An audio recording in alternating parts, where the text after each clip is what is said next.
Hello, hello, hello. It's Quinn with PTSD while black. I'm off centered, but oh well. Don't mind me. Hey, it's clean as the bed has been in a minute. Merry Christmas. Happy holidays to everyone. I hope that you are doing well. Um, yeah, this has been a very emotional holiday for me today. Um, the folks that we would spend time with anyway, everybody's got the flu. So that's kind of sad. I'm like, but hey, I'm grateful for my health. I'm grateful for being well. But I was checking in because I noticed my husband and I, we were making um, homemade pizza, which is usually what we do on Saturday nights. But he's got the night off today and tomorrow. He's off for the holiday. So we're doing our pizza prep because we made ham during the week, and so it's like, good Lord, don't want, don't want Christmas meals. Um, and I usually have been leaving it to him to make it. And today I sliced the onions, which we all know, if you followed me, that holding round vegetables is confusing for my brain, right? And so I did fine slices of onion and I cut olives into chopped olives and peeled artichoke. And afterward, I was like having some challenges of standing any longer. My brain just felt like, okay, I'm tired. So I had to sit down, and obviously I'm having some speech issues. So that tells me that I still have a brain injury, you know. But I wanted to record this so I can talk to my doctor about it when I get to see her. Is that I'm still having issues with things with my hands because these are olives are very small. I think that was a challenge, and um, things with my hands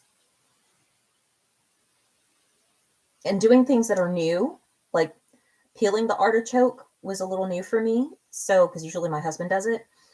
Um, so that was a little new, and then like deciding which thing to put on the pizza first. The decision process for me is still a challenge. I think that was an issue for me before the brain injury, but it's like um, amplified, amplified. So I know that I still have these issues, and I have good days, I have bad days, and I recognize too that the challenges are a lot worse right before my menstrual cycle, so that's still a factor also. Um, so I'm just being aware of it, you know, just having awareness of it, and that means that okay, I need to sit down. I need to drink plenty of water and to not like enter receipts. That's why my receipts are all piled up, but not to do math, doing numbers and things like that. Mm-mm. I was doing something and I was trying to calculate things in my head and my left foot went numb. And I was like, oh yeah, I still have the math issues. And for years, I used to work in the banking industry. So that's part of why I'm not employed in my normal fields because I really would hate to mess up somebody's account because of my dyslexia and um, um, memory and decision function issues. So there are some things that just, you know, aren't firing on all cylinders. They're not firing on all cylinders, and that's okay. Um, I just accept what is. And I think this has kind of been um, what's been going on for the whole year is I've accepted that I probably will have a really good like 2 weeks of full clarity and function, and then the other 2 weeks of catch up. And so I just have to respect the brain and body that I'm in and to still love it, that she is still worthy. I can still add value to the world. And so I'm choosing to embrace that. One of the really sweet things from today, I was meditating and I realized, y'all, how much I really love my husband because he's been very patient with me in this process. And I think let's talking about the PTSD subject of of this channel, he's the first person I was ever with after surviving rape. And he was patient enough to love me through that, to love me through my fears. And I think when we first got together, I really believed that I was unlovable and that I could not be of worth, of value. And this is before the brain injury, before the concussion. So the Christmas miracle is just like realizing that the universe sent this person to love me because I could not love myself until I could learn to love myself. And I had to learn how to receive love. I had to learn how to be okay with being okay or being okay with not being okay. I had to learn that. And I'm lucky that in this process, because he's like a full-on believer in love. That's my partner. And I'm like, I don't know if that's available. I mean, I've survived rape. I've seen my sister get cheated on, beaten, my mom cheated on. And so like, I never really saw Black women being loved on. So I didn't know that that was on the menu. And my husband's just a really sweet, sweet, sweet man. And like, today in my meditation was just being able to sit in the gratitude that, you know, we've stuck this out, and he's been very patient as I have been healing. I'm a completely different person than who I was when he met me.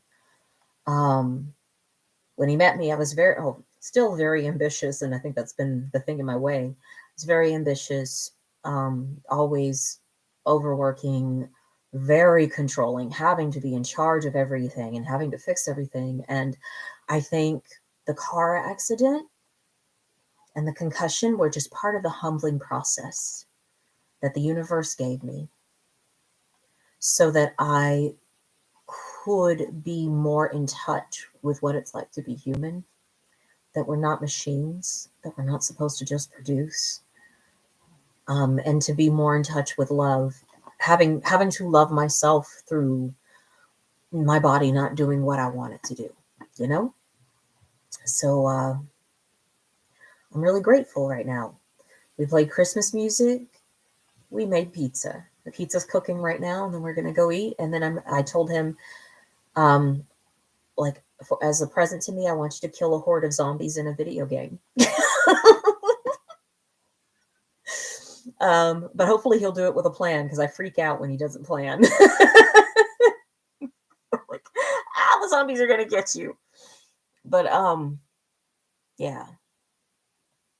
yeah, I'm just really grateful today.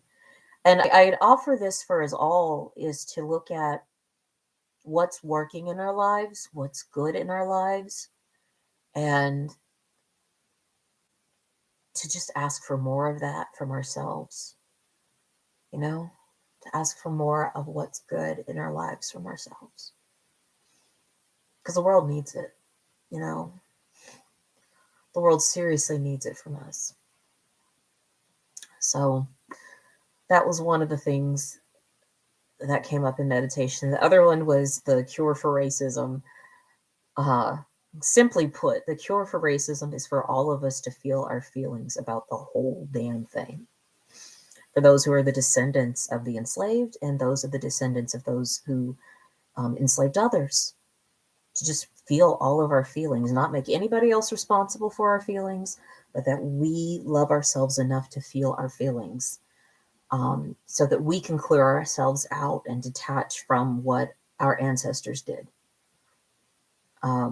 That's the nutshell of it. That came up in meditation too. I think that we do a whole lot of unnecessary suffering. He's in the bathroom. I think we do a whole lot of unnecessary suffering, man. Just because we hold on to all these old feelings. And I think the lesson that I have lived my life through with these injuries is that I had to learn to feel my feelings about it. Because not feeling my feelings about the car accident and especially not feeling my feelings about the brain injury and being a completely different person than who I was when I was able-bodied and of able mind, that is what held me back. That's what slowed down my healing process, was not feeling my feelings about stuff. Like the speech therapist told me, is to allow yourself to stutter unapologetically, because what was stopping me from being able to talk was me blaming and judging myself for when I said something wrong, when I mispronounced things or got the wrong word, or having these repetitive patterns. That is what made me suffer for no reason. And I think as human beings and a society, we suffer for no goddamn reason.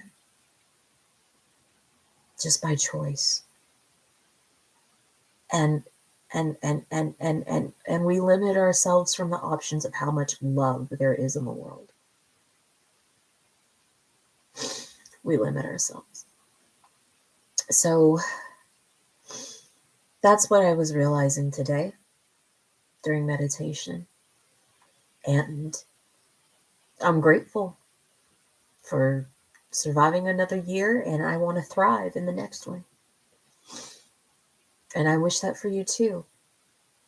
I wish for you healing, thriving, growth, and acceptance. All right, I hope you all have a happy holiday, and I'll chat with you soon. Till next time. Peace.